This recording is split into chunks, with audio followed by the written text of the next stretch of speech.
جو سر پہ رکھنے کو مل جائے نال پاک حضور تو پھر کہیں گے کہ ہاں تاجدار ہم بھی ہیں۔ اب بلا تاخیر ایک انقلابی تقریر سماعت کرنے کے لیے آپ تیار ہو جائیے۔ خطیب اعظم ہندوستان، پیر طریقت، رہبر راہ شریعت حضرت حافظ وقاری ابو نصر صاحب قبلہ مصباحی تشریف لا رہے ہیں۔ پورا مجمع استقبال کیجئے۔ نعرہ تکبیر، نعرہ رسالت، علماء اہل سنت، مخدوم سمنا کانفرنس، نعرہ تکبیر، نعرہ رسالت۔ نحمده ونصلي ونسلم على رسوله الكريم أما بعد فأعوذ بالله من الشيطان الرجيم بسم الله الرحمن الرحيم أولئك على هدى من ربهم وأولئك هم المفلحون صدق الله العظيم وبلغنا رسوله النبي الأمين المتين الكريم ونحن على ذلك لمن الشاهدين والشاكرين والحمد لله رب العالمين۔ حضرات محترم،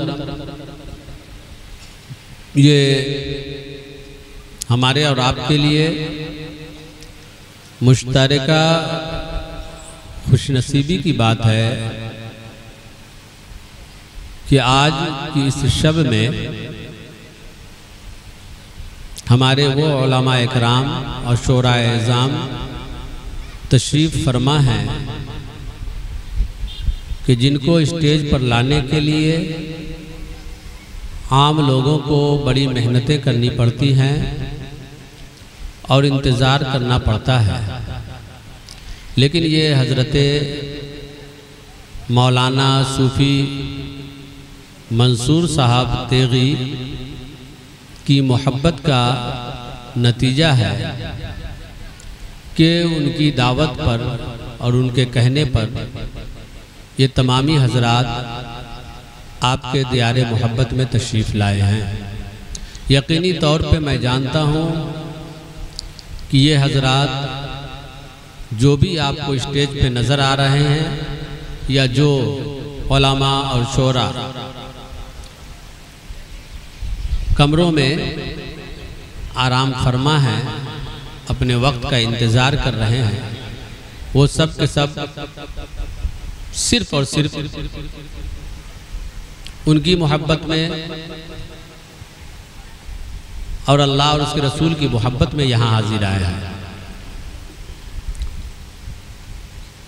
تو ان حضرات کی موجودگی سے عوام اہل سنت کو فائدہ اٹھانا چاہیے۔ میرے بعد بھی آپ کو کئی خطاب سماعت کرنی ہے اور میری موجودگی میں ایک بہت ہی عمدہ اور بہت ہی اچھی تقریر حضرت مولانا قاری آفتاب عالم غیاثی صاحب نے کی۔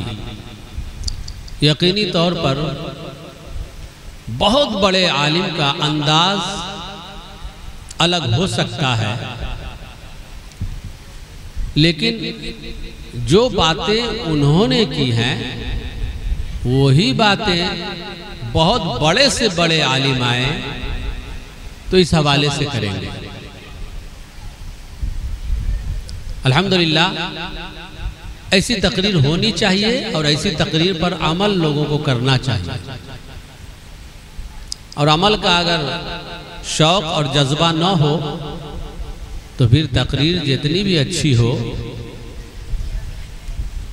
اس کو کچھ دیر کے لیے تو آپ اچھی کہہ سکتے ہیں لیکن فائدہ حاصل نہیں ہوگا۔ اس لیے ضرورت ہے کہ جب علماء کچھ سکھائیں بتائیں تو اس کو عمل میں لائیں۔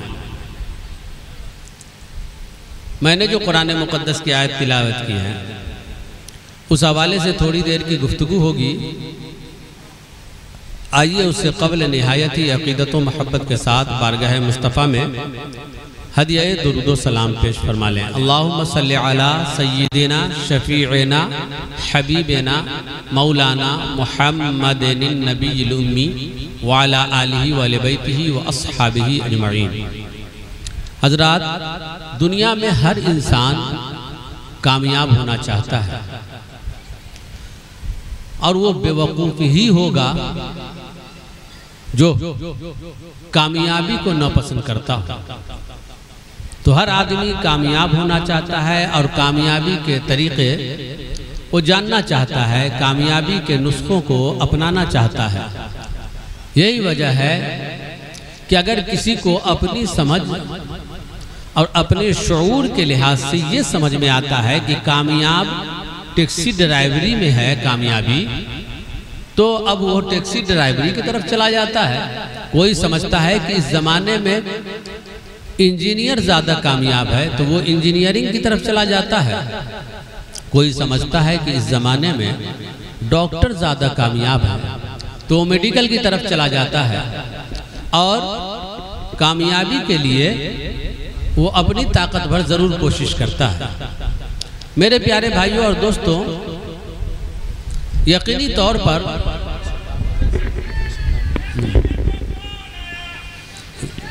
نعرہ تکبیر، نعرہ رسالت، علماء اہل سنت حضرت مفتی سلطان رضا صاحب قبلہ سیوانی، نعرہ تکبیر، نعرہ رسالت۔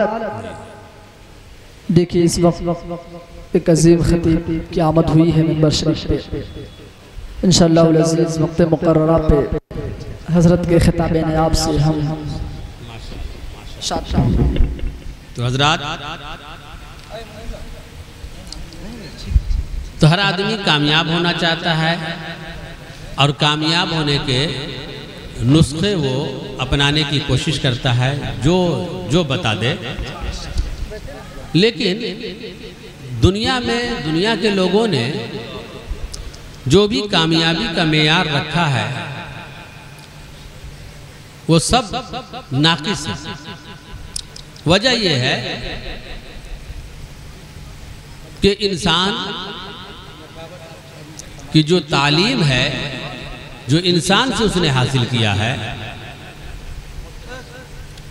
تو خود اس کا علم جو ہے یقینی نہیں ہے۔ تو ظاہر سی بات ہے اس علم کی روشنی میں جو نسخہ دیا جائے وہ یقینی ہو نہیں سکتا۔ اسی وجہ سے کسی نے کہا کہ میں کامیاب ہونا چاہتا ہوں، اس کے لیے کیا کرنا ہوگا؟ تو ایک کامیاب شخص نے کہا کہ انجینئرنگ کر لو، ایک دم کامیاب ہو جاؤ گے۔ اس نے انجینئرنگ کر لی، اس کے بعد وہ نوکری کے لیے در در کی ٹھوکریں کھا رہا ہے اور اس کو 8,000 کا بھی جاب صحیح سے نہیں مل پا رہی ہے۔ تو میرے پیارے، وجہ کیا ہے؟ وجہ یہی ہے کہ جو نسخہ بتانے والا تھا کامیابی کا وہ انسان تھا، اور اس نے اپنے علم کی روشنی میں جو نسخہ دیا تھا وہ بھی ناقص تھا، کیونکہ خود اس کا علم ہی ناقص تھا اور ظنی تھا۔ اس لیے ہم کامیاب ہونا چاہتے ہیں تو کسی دنیا والے سے کیوں پوچھیں؟ ہم کامیاب ہونا چاہتے ہیں تو ہم رب کائنات سے پوچھیں کہ مولا کامیاب کون ہے؟ ہم کامیاب دنیا میں ہونا چاہتے ہیں تو کامیاب کون ہے؟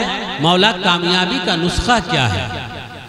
تو جب آپ اللہ تعالیٰ سے پوچھیں گے تو اللہ تعالیٰ فرمائے گا، بندہ کامیابی کا نسخہ تو میں نے قرآن کے اندر رکھ دیا ہے، اس نسخے کو اپنا لو، تم دنیا میں بھی کامیاب ہوگے اور آخرت میں بھی کامیاب ہوگے۔ جس کو قرآن نے کامیابی کی ضمانت دیتے ہوئے کہا، اولئک علی ھدی من ربہم واولئک ھم المفلحون، کہ یہی لوگ اپنے رب کی جانب سے ہدایت پر ہیں اور یہی لوگ کامیاب ہیں۔ یہی لوگ کامیاب ہیں۔ اب وہ لوگ کون ہیں؟ تو کہا جن لوگوں کو کامیاب قرآن کہہ رہا ہے اس کی پہچان یہ ہے، ان کی علامتیں یہ ہیں، یہ علامتیں تم اپنا لو تو تم بھی کامیاب ہو جاؤ گے۔ اور یہ علامت دنیا کی کسی کتاب سے نہیں دی جائے گی، یہ علامتیں دنیا کی کسی کتاب سے نہیں بتائی جائیں گی، یہ علامتیں قرآن سے بتائی جائیں گی، جن کی شان یہ ہے کہ خود قرآن کہتا ہے الف لام میم ذالک الکتاب لا ریب فیہ، کہ یہ وہ بلند رتبہ کتاب ہے جس میں شبہے کی بھی گنجائش نہیں ہے۔ میرے پیارے بھائیوں اور دوستو، اب اسی قرآن سے ہم نسخہ لیتے ہیں کہ کامیاب کیسے ہو سکتے ہیں اور کامیاب ہیں کون۔ تو قرآن کہتا ہے کہ یہ بلند رتبہ کتاب ہے جس میں کوئی شبہ نہیں ہے، اس لیے اس سے جو نسخہ دیا جائے گا اس میں کہیں سے کوئی شک نہیں ہے، ہر حال میں اس نسخے کو اپنانے والا کامیاب ہوگا ہی۔ وہ کیا ہے؟ تو کہا ھدی للمتقین، یہ قرآن ہدایت ہے متقیوں کے لیے، یہ قرآن کامیابی کے لیے رہنمائی کرتے ہوئے بتاتا ہے کہ کامیاب وہ لوگ ہیں جو متقی ہیں، کامیاب وہ لوگ ہیں جو متقی ہیں۔ اب متقی ہیں کون؟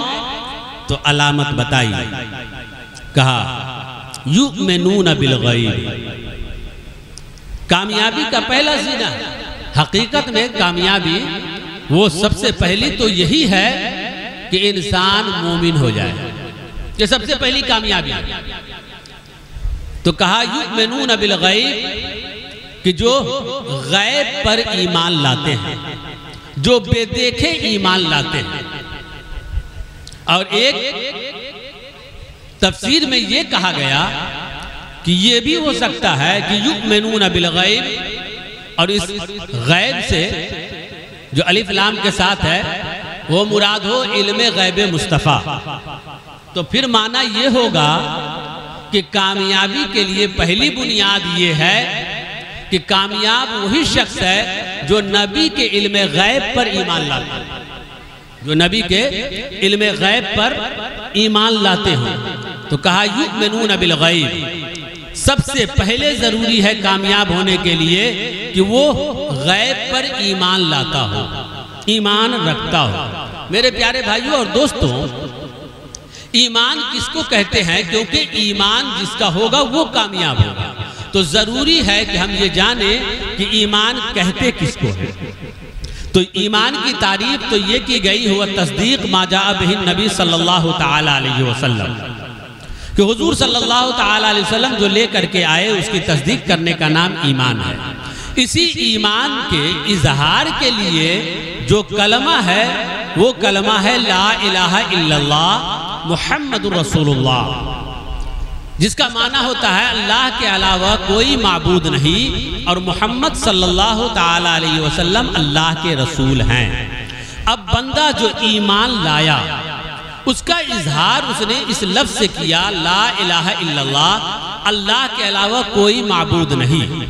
میرے پیارے بھائیوں اور دوستوں، ذرا ہم اس بات پہ غور کریں کہ کیا کوئی بندہ یہ کہہ لے کہ لا الہ الا اللہ، اللہ کے علاوہ کوئی معبود نہیں، وہ کہتا ہو اور یہ دعویٰ کرتا ہو کہ ہم اللہ ہی پر ایمان رکھتے ہیں، اللہ ہی کو معبود جانتے ہیں، اللہ ہی کو خالق جانتے ہیں، اللہ ہی کو رازق جانتے ہیں، لیکن اس کے ساتھ وہ صرف یہ کہہ دے کہ اللہ ظالم ہے، معاذ اللہ، صد بار معاذ اللہ۔ تو بتائیں آپ کہ کیا اس نے لا الہ الا اللہ جو پڑھا تھا اس کو مان لیا ہے؟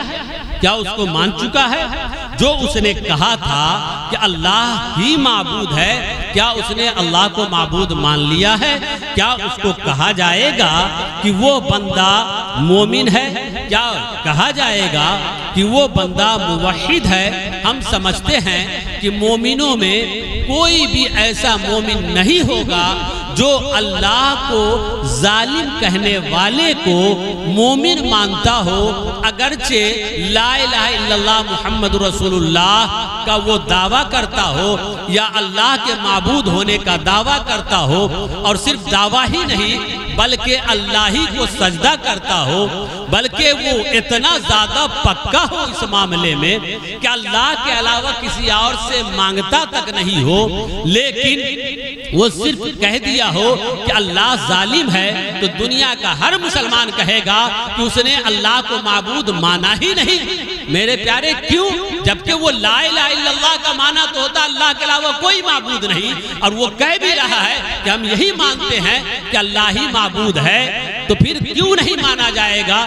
جواب یہ ہوگا کہ چونکہ اس نے اللہ کو ظالم کہا، اللہ کو صفت ظلم سے متصف کیا، اور یہ اللہ کے شان کے خلاف ہے۔ پتہ یہ چلا کہ ایک بندہ جو لا الہ الا اللہ کہہ لے، یعنی اللہ کو معبود مان لے، اس کے لیے ضروری یہ ہے کہ اللہ کو معبود مانے تو اس کے شایان شان مانے، یعنی اللہ کو معبود مانا ہے تو بندہ اللہ کے لیے وہ تمام چیزوں کو مانے جو اس کے شان کے لائق ہے، اور اللہ کے لیے اللہ سے ان چیزوں کو پاک جانے اور اللہ کو ان چیزوں سے پاک جانے جو اللہ کے شان کے خلاف ہے۔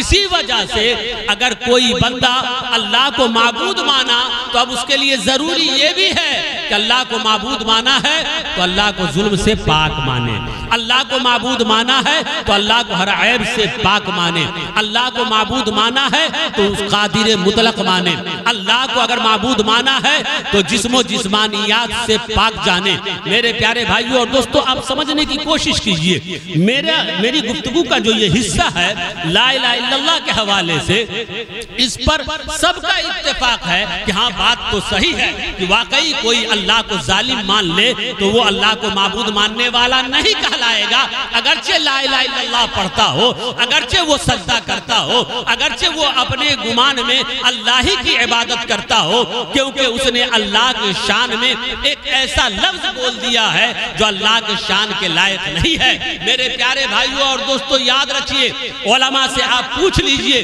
کہ آپ کے ایمان کے لیے ضروری ہے اللہ کو بھی ماننا اور رسول اللہ کو بھی ماننا۔ اسی وجہ سے آپ کے ایمان کے اظہار کا کلمہ صرف لا الہ الا اللہ نہیں ہے، بلکہ لا الہ الا اللہ کے ساتھ ساتھ محمد الرسول اللہ بھی ہے۔ تو جیسے لا الہ الا اللہ پڑھنے والے کے لیے ضروری ہے کہ اللہ کو معبود مانا ہو تو اس کے شایان شان مانتے ہوئے اللہ کے لیے وہ تمام صفاتوں کو مانے جو اللہ کے شان کے لائق ہے، اور اللہ کو ان تمام چیزوں سے پاک جانے جو اللہ کے شان کے خلاف ہے، ان تمام عیب سے اللہ کو پاک جانے جو اللہ کے شان کے خلاف ہے۔ ٹھیک ایسے ہی ایک مومن بننے کے لیے محمد رسول اللہ کا کلمہ پڑھنا بھی ضروری ہے، اور جب محمد رسول اللہ یہ کلمہ پڑھا تو یہ ماننا بھی ضروری ہے کہ محمد صلی اللہ علیہ وسلم اللہ کے رسول ہیں، اور پھر رسول اللہ کو بھی ویسے ہی مانے جو ان کے شایان شان ہے، اور محمد رسول اللہ صلی اللہ تعالی علیہ وسلم کو بھی ان چیزوں سے پاک جانے اور ایسی چیزوں کو حضور صلی اللہ تعالی علیہ وسلم سے دور جانے جو حضور کے شان کے خلاف ہے۔ تو اب اگر کوئی بندہ محمد رسول اللہ کہتا ہو، لا الہ الا اللہ محمد رسول اللہ پڑھتا ہو، مگر حضور کے شان میں ایک ایسا لفظ بول دے جو حضور کے شان کے خلاف ہے، مثال کے طور پہ وہ یہ کہہ دے کہ نبی مر کر مٹی میں مل گئے، تو بتائیں کیا حضور کے شان کے لائق یہ بات ہے؟ نہیں، کیوں؟ حضور کی شان تو یہ ہے جس کے بارے میں میرے آقا نے خود فرمایا، ان اللہ حرم علی الارض ان تاکل اجساد الانبیاء فنبی اللہ حی یرزق فی قبری، کہ اللہ تعالیٰ نے تو زمین پر حرام قرار دیا کہ انبیاء کے جسموں کو کھائے، کیونکہ انبیاء وہ اپنی قبروں میں زندہ ہیں۔ تو اب نبی کی شان یہ ہوئی کہ موت کے بعد بھی وہ زندہ ہیں۔ ایسے ہی کوئی محمد رسول اللہ کہے اور حضور کے بعد بھی کسی اور نبی کو آنا وہ جائز مانے یا کسی اور نبی کے آنے کو وہ فرض کر لے، تو کیا اس نے نبی کو مانا؟ کہا نہیں مانا۔ کیوں؟ کہا اس لیے کہ حضور کی شان یہ ہے، ما کان محمد ابا احد من رجالکم ولکن رسول اللہ و خاتم النبیین، محمد صلی اللہ تعالی علیہ وسلم تم مردوں میں سے کسی کے باپ نہیں ہیں، لیکن وہ اللہ کے رسول اور آخری نبی ہیں۔ تو اب نبی کی شان ہے کہ وہ آخری نبی ہیں، اگر کوئی ان کے علاوہ کسی اور کو ان کے بعد نبی کیا آنا جائز جانے تو گویا کہ حضور کو ان کے شایان شان نہیں مانا۔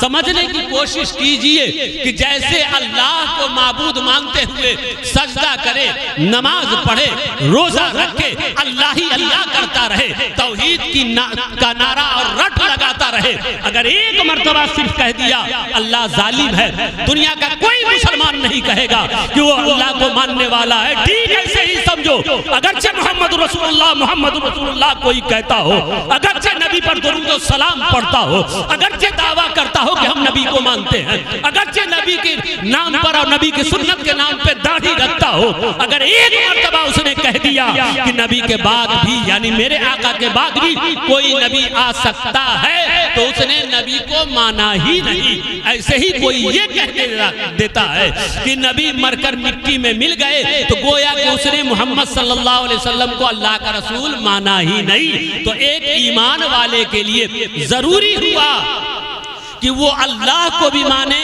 جو اس کے شان کے لائق ہے، ایسے ہی رسول اللہ کو مانے جو ان کے شان کے لائق ہے. اب یہ ہے پہلا زینہ.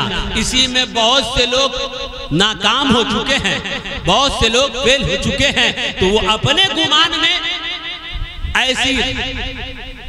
ایسا خبیث خیال رکھ کے اللہ کے بارے میں یا رسول اللہ کے بارے میں وہ آنے والی جو علامتیں ہیں، نماز ہو، روزہ ہو یا پھر رزق کو خرچ کرنا ہو، یہ سب کا دعویٰ وہ کریں، وہ اپنے گمان میں کامیاب ہو سکتے ہیں، قرآن کی زبان میں وہ کامیاب. تو اس لیے پہلی بنیاد ہے کامیابی کی کہ ایمان ٹھیک ہو. جب ایمان لا چکا بندہ، اللہ کو مان چکا جو اس کے شایان شان ہے اور رسول اللہ کو مان چکا جو ان کے شایان شان ہے، تو اب دوسری علامت بتائی.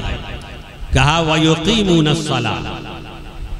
کامیابی کے لیے دوسری علامت کیا ہے؟ کامیاب آدمی کی پہچان وَيُقِيمُونَ الصَّلَاةَ، نماز قائم کرتے ہیں. کامیاب آدمی کو دیکھنا ہو تو پہچان دیکھ لو.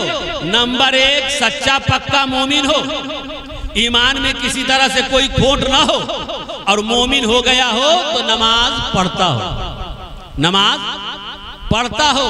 اب وہ شخص کہ جو مومن ہونے کا دعویٰ کرے، اپنا صحیح عقیدہ وہ ظاہر کرے، لیکن نماز کے حوالے سے یہ کہے کہ نماز، ارے تو وہ تو دل سے پڑھنے کی چیز ہے اور وہ ہم لوگ دل سے پڑھ لیتے ہیں. رہی بات یہ جسم کے ساتھ یعنی جوارے سے پڑھنا، تو یہ کوئی ضروری نہیں ہے. اگر ایسا شخص ملے تو سمجھ جائیے کہ وہ کامیاب نہیں ہے. کامیابی کے لیے یہ دوسری علامت ہے. لہذا نماز چھوڑ کر کے وہ اگر قرآن کی روشنی میں کامیاب ہونے کا دعویٰ کرتا ہے تو وہ خود جھوٹا ہے. اور جو ایسے لوگوں کے پیچھے چل کر سمجھتے ہیں کہ ہم کامیاب ہو جائیں گے، وہ دھوکے میں. ایسے لوگوں کے پیچھے چل کر سوچتے ہیں کہ ہم کامیاب ہو جائیں گے، وہ دھوکے میں ہیں. کامیاب وہ شخص ہے جو ایمان بھی رکھتا ہو صحیح اور ساتھ میں نماز بھی پڑھتا ہو، نماز بھی قائم کرتا ہو. تو میرے پیارے بھائیوں اور دوستوں ذرا غور کیجئے، ایک بندے کے کامیاب ہونے کے لیے یہ دو علامتیں جو پہلی بنیاد ہیں وہ یہ دو ہیں، مومن ہونا اور مومن ہونے کے ساتھ ہی بولیے نماز پڑھنا. مومن ہونے، آواز گئی کیا؟ مومن ہونے کے ساتھ ہی نماز پڑھنا. اب ذرا یہاں پہ غور کر لیجئے کہ قرآن میں نماز کا حکم کن کو دیا گیا؟ آپ پورا قرآن اٹھائیے اور پڑھیے، کہیں بھی ناس کہہ کے یعنی ناس انسان کو خطاب کر کے نماز کے لیے نہیں کہا گیا، روزے کے لیے نہیں کہا گیا، حج کے لیے نہیں کہا گیا، زکوٰۃ دینے کے لیے نہیں کہا گیا. جہاں بھی نماز کا حکم دیا گیا ہے وہ مومنوں سے کہا گیا ہے. جہاں بھی کہا گیا ہے وہ مومنوں سے کہا گیا ہے. مومنوں تم نماز پڑھو، مومنوں تم روزہ رکھو، مومنوں تم زکوٰۃ دو، مومنوں تم حج کرو. جانتے ہیں آپ کیوں؟ اس لیے کہ ایمان نہ ہو تو نماز پڑھنے سے فائدہ نہیں ہے، ایمان نہ ہو تو روزہ رکھنے سے فائدہ نہیں ہے. اس لیے ان سے کہا ہی نہیں گیا. جو ایسے ایمان والے نہ ہوں ان سے قرآن کہتا ہے آمنو، ایمان لاؤ. اور جو ایمان لا چکے ہیں ان سے قرآن کہتا ہے اقیم الصلاۃ، نماز قائم کرو. پتہ یہ چلا کہ میرے پیارے وہ لوگ کہ جن کے عقائد اچھے نہ ہوں، وہ لوگ جو ایمان ہی نہ لائے ہوں، وہ لوگ جو اپنی بدعقیدگی کی وجہ سے ایمان کے حقدار نہ ہوں، ان سے تو لو، ان سے مطالبہ ہے ایمان لے آؤ، اور جو ایمان لا چکے ہیں ان سے مطالبہ ہے کہ نماز قائم کرو۔ لیکن افسوس کے ساتھ یہ کہنا پڑتا ہے ساری جماعت کے اکثر لوگوں کو کہ جن سے مطالبہ ہے کہ نماز قائم کرو، جن سے مطالبہ ہے نماز پڑھو، وہ تو نماز سے دور ہو گئے، اور جن سے مطالبہ ہے کہ ایمان صحیح کرو، جن سے مطالبہ ہے عقیدہ صحیح کرو، جن سے مطالبہ ہے ایمان تو ٹھیک سے لے آؤ، وہ مسجدوں کو بھر رہے ہیں، وہ مسجدوں میں جا رہے ہیں، وہ نمازیں پڑھ رہے ہیں۔ یہی وجہ ہے کہ ایمان جن کا سلامت ہے نماز سے دور ہوئے تو مسجد ان کے ہاتھ سے نکل کر ان کے پاس چلی گئی، جن کو ایمان لانا تھا نماز ابھی پڑھنا نہیں تھا۔ افسوس کہ ہم سے کہا گیا تھا نماز تم قائم کرو، اگر ایمان کے ساتھ نماز ہم قائم کرتے تو ہندوستان میں 100 میں سے 99 مسجدیں ہمارے قبضے میں ہوتی، 100 میں سے 99 مسجد کے امام ہم ہوتے۔ آخر کیا وجہ ہے کہ مسجدوں سے ہم خالی، جلسے ہمارے یہاں ہوتے ہیں، مسجدوں سے ہم دور۔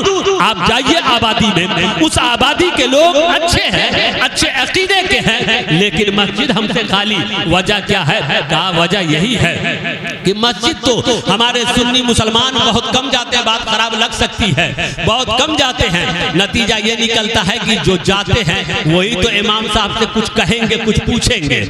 نتیجہ کیا نکلتا ہے کہ جو جا رہے ہیں وہ اسی مزاج کے، اسی خیال کے ہیں، اس لیے کل امام اپنے مزاج اور اپنے خیال کا لے آئے، نتیجتاً 2 سے 3 آدمی ہے، امام صاحب دوسرے ہیں، اب پورے گاؤں کو گردان دیا جاتا ہے کہ گئے کام سے، اس لیے اب وہاں نہیں جانا ہے۔ کہا کیوں نہیں جانا ہے؟ کہا گڑبڑ ہو گئے ہیں۔ میرے پیارے بھائیوں اور دوستوں بتائیں اگر گڑبڑی آئی تھی تو وجہ کیا ہے؟ مسجد پہ اگر کوئی دوسرا گیا تو وجہ کیا ہے؟ یہ تو عام قاعدہ کلیہ، بلکہ قاعدہ کلیہ ہے کہ خالی جگہیں کبھی خالی نہیں رہتی ہیں، ہر حال میں خالی جگہ بھر جاتی ہے۔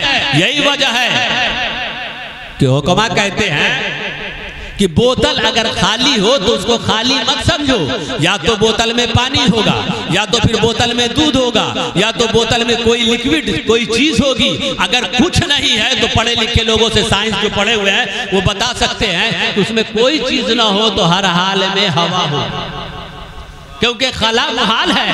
تو اب ذرا سوچئے، بوتل خالی نہیں رہ سکتی، اگر آپ نے دودھ سے خالی رکھا تو اس میں شراب بھرے گی، اگر آپ نے اس سے بھی خالی رکھا تو کم از کم ہوا بھر جائے گی۔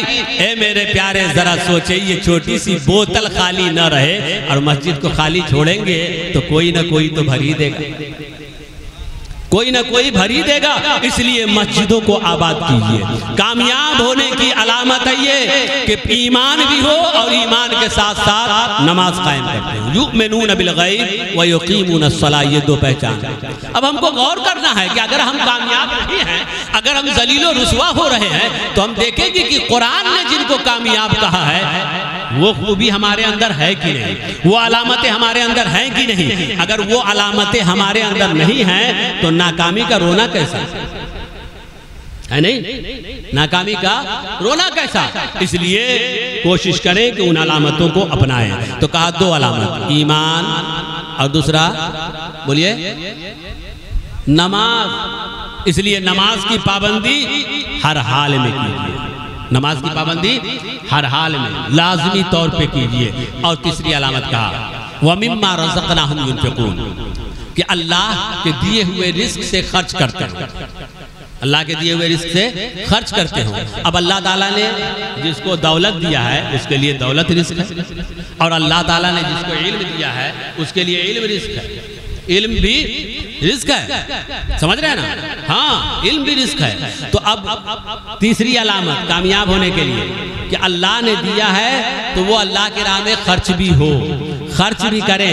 اس لیے اللہ کا دیا ہوا رزق مال کی صورت میں ہو تو اللہ کی راہ میں خرچ ضرور کیا کیجئے، صدقہ اور خیرات کیا کیجئے، زکوٰۃ دیا کیجئے۔ اور جن کو اللہ تعالیٰ نے دولت تو نہیں دیا مگر علم دیا ہے تو ان کے لیے بھی لازم و ضروری ہے کہ وہ علم کو خرچ کریں۔ اللہ نے علم سے نوازا ہے تو وہ علم کو خرچ کریں اور اپنی قوم کو علم سے آراستہ کرنے کی اپنی طاقت بھر کوشش کریں۔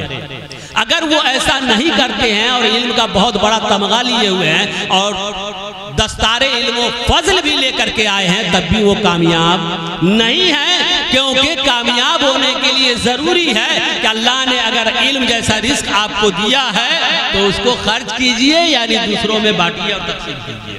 اب وہ حضرات بھی سوچیں اور غور کریں کہ اللہ، ہم کہیں جاتے ہیں، مسجد میں امامت ہم کر رہے ہیں، قوم نے رکھ لیا، اب مجبوری میں رہیں یا جیسے رہیں، 5,000 پہ رہیں یا 10,000 پر رہیں، رہنے کو تو ہم رہ گئے، اب 24 گھنٹہ تو ہم کو رہنا ہی پڑتا ہے۔ چلو 24 گھنٹہ جب ہم رہ رہے ہیں تو اس وقت کو ضائع کیوں کریں، اسی وقت میں کچھ اللہ کی رضا کے لیے کام کر لیں، اپنی آخرت کو سنوارنے کے لیے کام کر لیں کہ ہم نے قرآن کی تعلیم حاصل کی ہے، قوم کے بچوں کو قرآن کی تعلیم دے دیں، ہم نے دین کی تعلیم حاصل کی ہے، قوم کے بچوں کو دین کی تعلیم دے دیں، کیونکہ یہ 24 گھنٹہ کا وقت سو کر بھی گزاریں گے تب بھی گزر جائے گا، اور اس 24 گھنٹہ میں سے جو ہمارے پاس وقت بچتا ہے بچوں کو پڑھا کر گزاریں گے تب بھی گزر جائے گا۔ تو بہتر یہ ہے کہ کامیاب ہونا چاہتے ہیں تو اللہ نے جو علم دیا ہے اس کو ہم بانٹیں اور اس کو تقسیم کریں۔ اگر یہ ہمارے اندر احساس، ہم جیسے مولویوں کے اندر احساس ہو جائے کہ ہم کو جب وقت دینا ہی ہے تو کیوں نہیں بچوں پر دیں، تو پھر ہم یہ رونا نہیں روئیں گے کہ ہماری آبادی میں قرآن پڑھنے والے بچے نہیں ملتے، نتیجتاً کوئی انتقال کر جائے تو قرآن خوانی کے لیے مدرسوں ہی کی طرف رجوع کرنا پڑتا ہے۔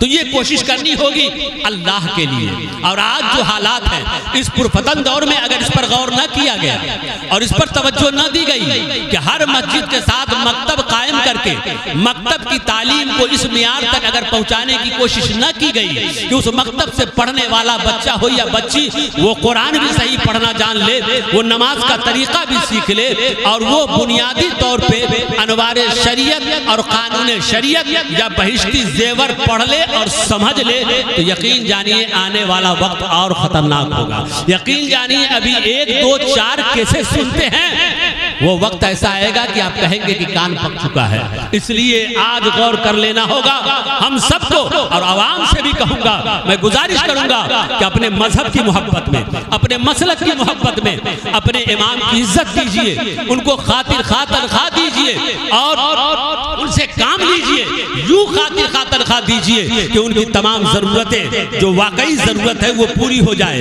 بال بچوں کی ضرورت پوری ہو اور وہ فارغ ہو۔ ان سے آپ کہیے اگر اللہ کی رضا چاہتے ہیں تو، اگر خوف الہی ہے تو یہ آپ اپنے امام سے ہاتھ جوڑ کے کہیے کہ حضرت آپ کے بال بچوں کی کفالت کی ذمہ داری ہمارے اوپر ہے، ہمارے بچوں کے دینی تعلیم کی کفالت یہ آپ کے ذمہ ہے۔ آپ اپنے بال بچوں کے کپڑے لتے کھانے پینے کی فکر آپ نہ کریں، یہ ہم سب مل کر کے گاؤں کے لوگ، محلہ کے لوگ، کمیٹی کے لوگ اس کو پورا کریں گے۔ ہمارے بچے قرآن کے قاری کیسے ہوں گے، ہماری بچیاں نمازی کیسے ہوں گی، یہ ذمہ داری آپ لے لیجئے۔ میرے پیارے، اگر یہ فکر ہوگی ہماری تو انشاءاللہ ہماری آبادی میں ہمارے بچے قرآن پڑھنے والے بھی ہوں گے اور نمازی بھی ہوں گے۔ یہ ایک حقیقت ہے کہ بہت سے بوڑھے لوگ ہیں، 10 منٹ لے لے، 5 منٹ لے لیتا ہوں، بہت سے بوڑھے لوگ ہیں جو کوئی کام کے لائق نہیں رہ گئے، مگر وہ مسجد کے لیے مولانا منصور صاحب نے کہا نماز پڑھنے آیا کیجئے گا،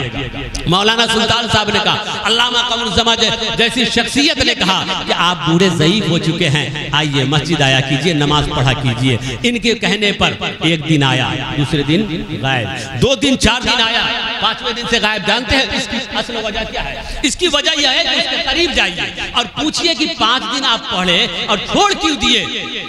وہ شاید آپ کو نہ بتائے، مگر بہت راز سے پوچھئے گا تو کہے گا حضرت اٹھا بیٹھی بنا لذت کے کب تک کریں، اٹھ بیٹھ بغیر لذت کے کب تک کریں، نماز پڑھنے جا رہے ہیں تو ہم کو تو معلوم ہی نہیں کہ کیا پڑھنا ہے، تو کیا لذت ہے، کیا شوق پیدا ہو؟ نتیجہ یہ نکلتا ہے کہ بوڑھے ہو جاتے ہیں، اس کے باوجود چوک پر وقت دیں گے، دیگر میٹنگ پنچایت میں دیکھیے حاضر ہوں گے، مسجد نہیں جا پائیں گے۔ وجہ یہی ہے کہ چونکہ نماز پڑھنا نہیں جانتے ہیں، 2-4 روز کسی کے کہنے سے اگر گئے بھی تو ان کو خود اندر سے احساس ہوتا ہے کہ ہم کو تو کوئی فائدہ سمجھ میں نہیں آتا ہے، کیونکہ ہم جان رہے ہیں کہ کچھ پڑھتے نہیں ہیں۔ تو میرے پیارے بھائیوں اور دوستوں، یہ کمی جو ہوتی ہے، اگر ہم اپنے بچوں کو، جو پیڑھی ہے، ان کو قرآن پڑھنا اور نماز پڑھنے کا طریقہ سکھا دیں گے تو آج بھی پڑھیں گے، اور اگر کہیں غلطی سے دور ہوئے تو بعد میں انشاءاللہ وہ مسجد کی راہ پکڑ لیں گے۔ تو کوشش کرنی ہوگی ہمیں بھی کہ اللہ نے جو ہمیں علم کی دولت سے نوازا ہے ہم عام کریں، اسے پھیلائیں۔ کہا وَمِمَّا رَزَقْنَاهُمْ يُنْفِقُونَ وَالَّذِينَ يُؤْمِنُونَ بِمَا أُنزِلَ إِلَيْكَ۔ تو بہرحال میرے پیارے، جب بندہ اس طرح کا ہوتا ہے کہ ایمان پختہ ہو، نماز کی بھی پابندی کرتا ہو، اللہ کے دیے ہوئے سے خرچ کرتا ہو جو بھی رزق دیا ہے، تب جا کر کے اس کو آخرت کا ایقان حاصل ہوتا ہے۔ یہ کیا خوب قرآن کی ترتیب دیکھیے، آخرت کے بارے میں ہم کہتے ہیں کہ ہم مانتے ہیں، ہمارا ایمان ہے، ایمان اور چیز ہے، ایقان اور چیز ہے۔ ایمان ہے، اس میں کوئی شبہ نہیں۔ اگر یقین ہو جائے، مثال کے طور پہ لے لیجئے کہ ہم کو اب یقین ہو جائے کہ یہاں پر بھیڑا دیا گیا ہے، جانے والے ہیں، تو توبہ پھٹ پھٹ کریں گے۔